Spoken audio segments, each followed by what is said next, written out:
What is the expectation theory? What is the theory of liquidity preference? The expectation theory and the theory of liquidity preference is about the shape of the yield curve. So let's first start with the idea of yield curve. What is yield curve? Yield is just another name for the interest rate, and we are drawing this curve over different terms. So this is about interest rates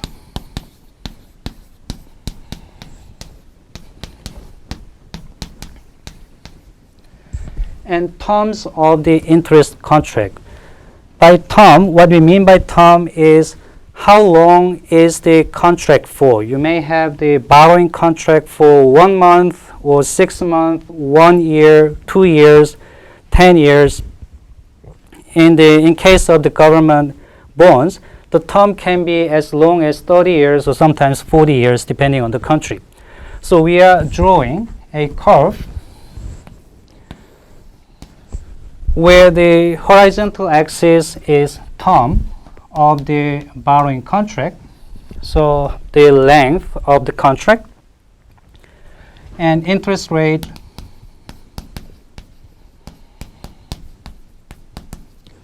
on the vertical axis. Now, why do people care about how the interest rate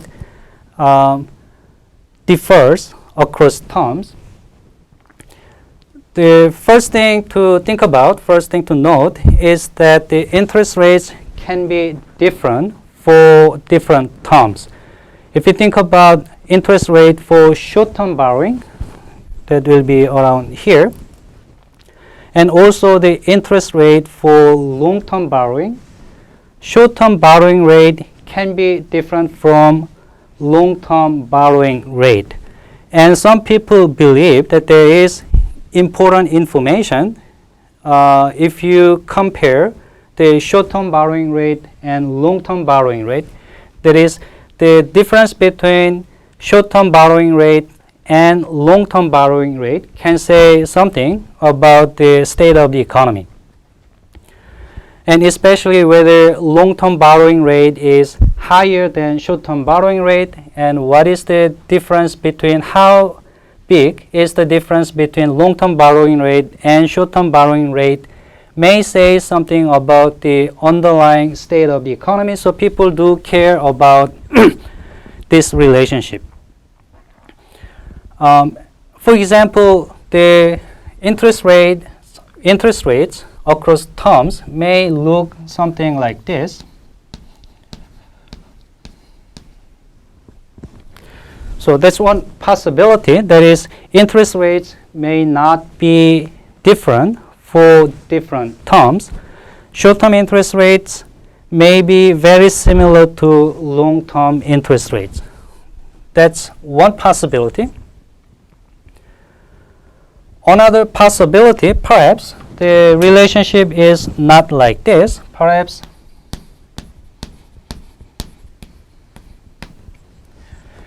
Perhaps long-term interest rates are higher than short-term interest rate, so that the yield curve is upward sloping. That's another possibility. Or perhaps it will be the opposite.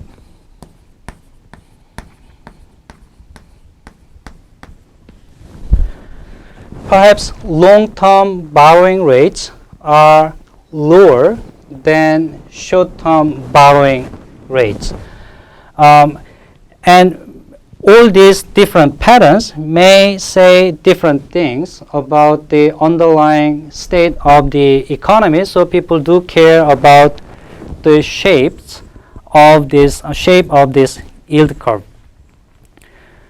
And these two theories say rather different things about how to interpret the yield curve. And to understand what these two theories say, we should start with the idea of forward interest rate. So let's start with the idea of forward interest rate.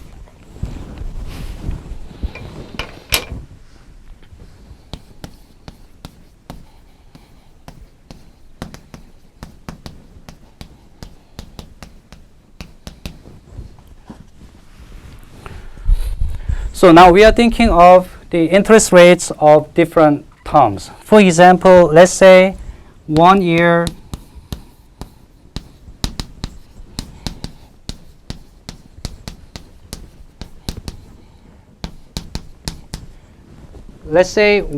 interest rate is 5%. So if you borrow $100 now, 1 year later you will have to pay back $105.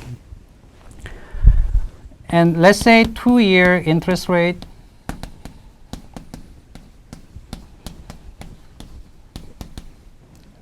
is say 6%.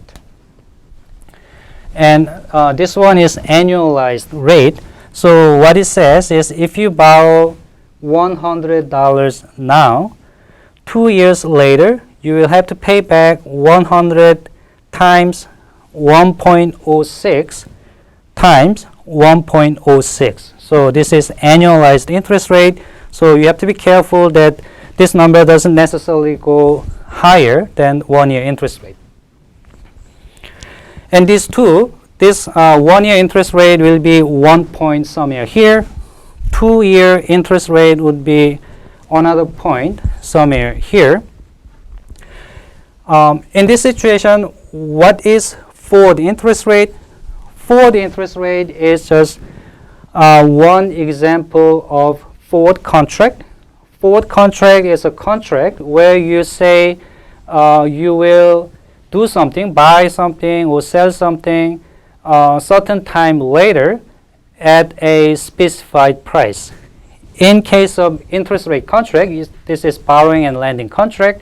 So the forward contract says, specifies at what interest rate you will borrow or lend after certain time period. So here, if you think about 1 year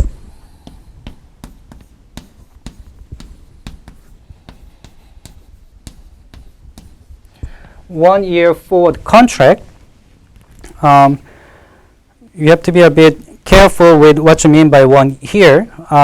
So let's think about a forward contract that specifies at what interest rate you will borrow for 1 year after 1 year later.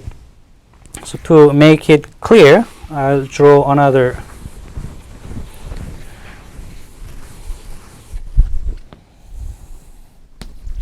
Think about a situation like this. Now you start from here. 1 year is this point, and 2 year is this point. The first 1 year interest rate specifies the rate of interest that is applicable to this part of the time. Second, 2 year interest rate is relevant for this part of time.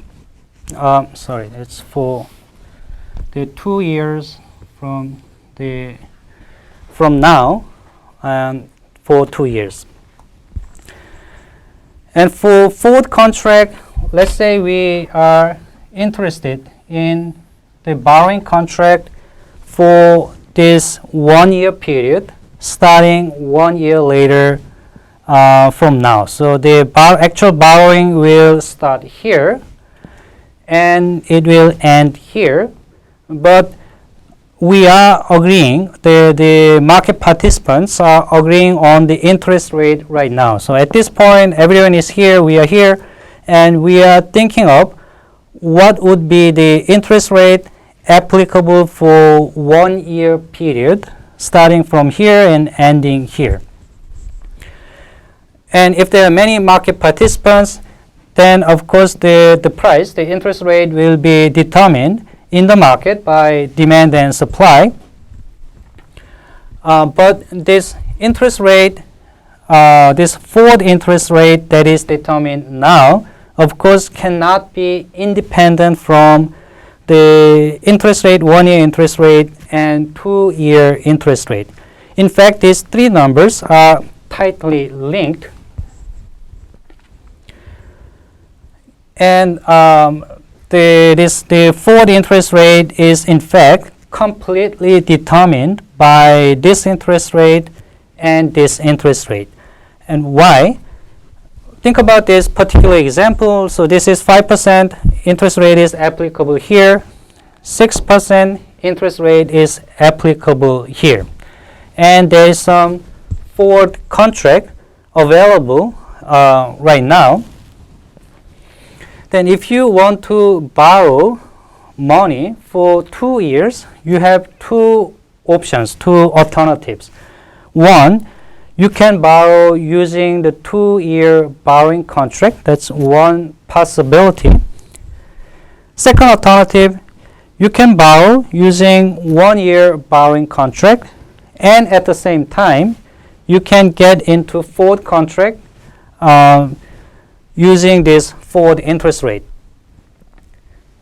If you compare these two alternatives, they are equivalent. That is, you don't take extra risk by choosing one or the other. These are equivalent, and therefore the effective interest rate from choosing one or the other should be identical. When you choose the second alternative, the effective interest rate, annualized interest rate is 6%. If you choose this, the first alternative, that is borrowing for 1 year using the spot contract, and for the second year you borrow using the forward contract, the effective interest rate from the first alternative should be identical to the effective interest rate from the second alternative. So the interest rate from the second alternative is 6% annualized, and if you write it down in terms of the total interest rate, it will be 1.06 squared. And effective interest rate from the first alternative would be for the first year you pay 5% interest, and for the second year you pay the forward rate, which is 1 plus forward rate. Let's call the forward rate by F, and these two should be identical because the two contracts are equivalent, and the forward rate is determined from these two interest rates. Just by dividing both sides by 1.05, you can get the forward rate that is compatible with these two interest rates. So the important point here is that you can retrieve forward interest rates once you have the interest rates for different terms. And given the yield curve, given interest rates of different terms, you can extract forward interest rate from the interest rates. So you can extract the forward interest rate for 1 year period starting from year 1. And you can also, similar way, you can extract forward interest rate for 1 year period starting from year 2, and you can extract forward interest rate for 1 year period starting from year 3. So you can extract many different forward rates. So given the yield curve, you can extract a lot of forward interest rate. Let's call this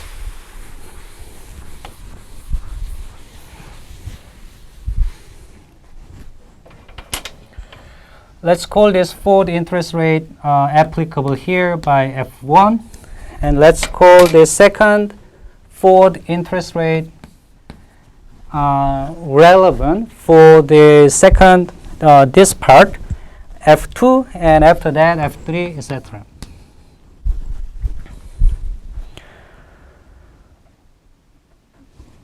So what can we say about these forward rates? And these two theories are, they say two different things about what we can say about this forward rate.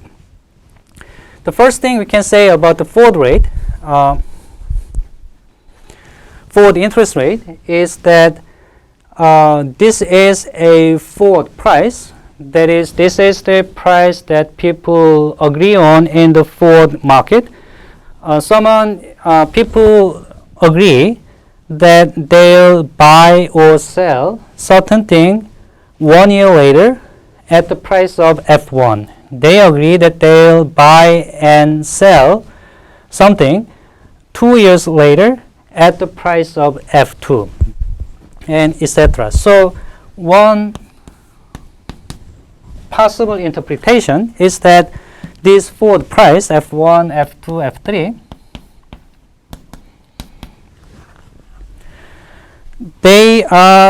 they should be identical to the expected value of the spot price that will be realized in the future.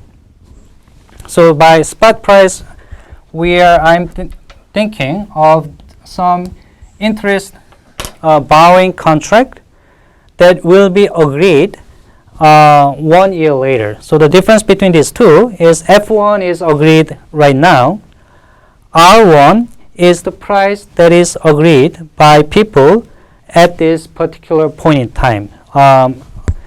And these prices are called spot prices because we call the market where people buy and sell things immediately is called spot market, in contrast to the forward market. So one idea about forward price, not just about forward interest rate, but for any other forward price, is that forward price should be identical to the expected value of the spot price. Why? Why should forward price be identical to the expected value of the spot price? So I'll just write it in words. Forward interest rate should be same as spot interest rate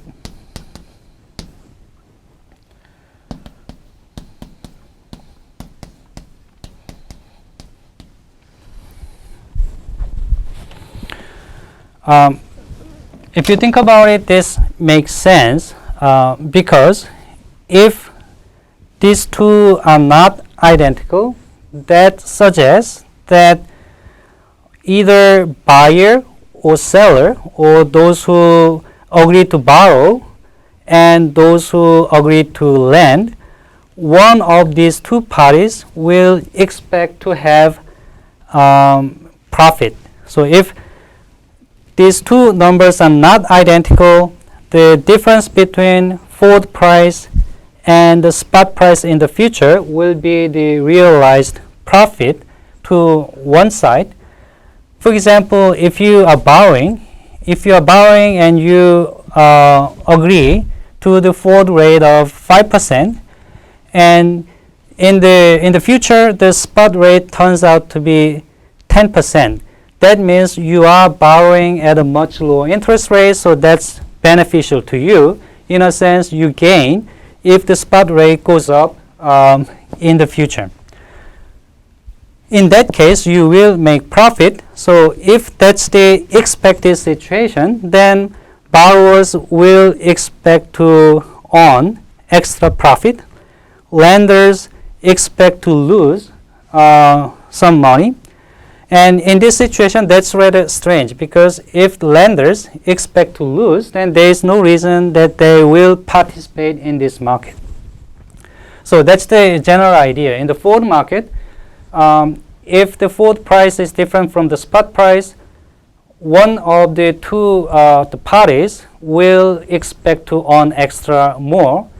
The other party expect to lose more than the other party, and they expect to lose, and the the party that expect to lose doesn't have any reason to participate in the forward market.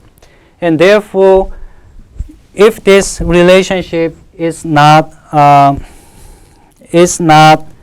satisfied, then either buyer or seller or lenders or borrower will not participate in the market, so the market cannot be possibly in the equilibrium.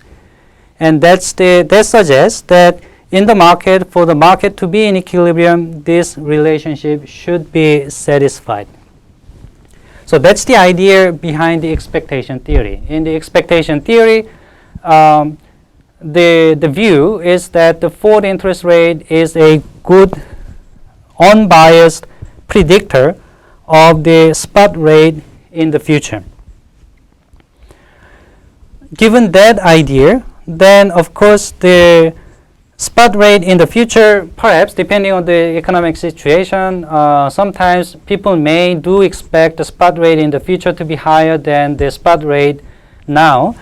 But on average, if you look at long time periods, on average, it will be strange to say that spot rate is always rising. Then if the spot rate is always rising and rising, then spot rate will be very high. So under the expectation theory, then the forward interest rate reflects what people expect will happen in the future. So the overall, the theory suggests that interest rate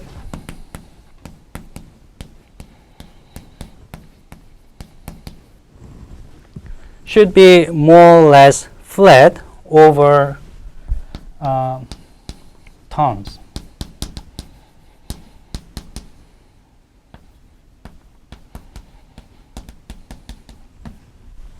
And that's the prediction of the expectation theory. Now let's talk about the liquidity preference theory. In this perspective, this is not always the case, because the people do have some preference for liquidity, and that may influence how the forward rate and spot rates interact with each other.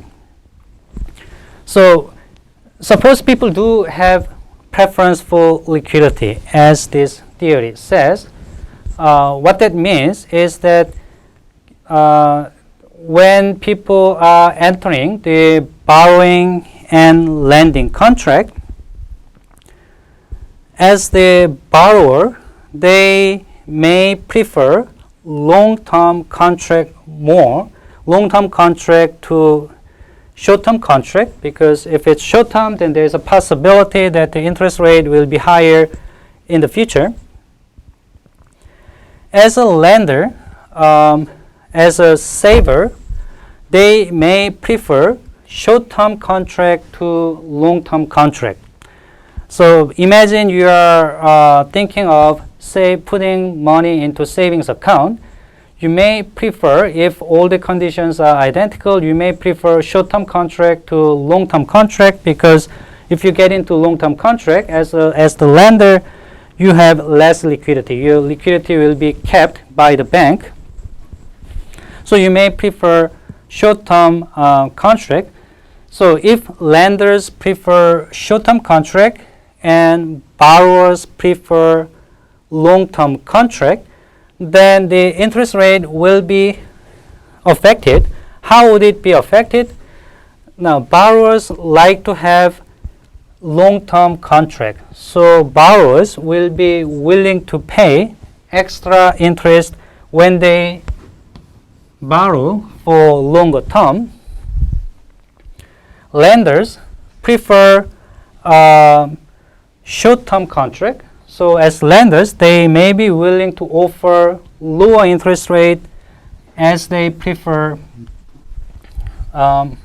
short-term contract. Then the interest rate curve will have this upward sloping shape, not because people in the market expect the spot rate to be higher in the future, but because there is some term premium, here,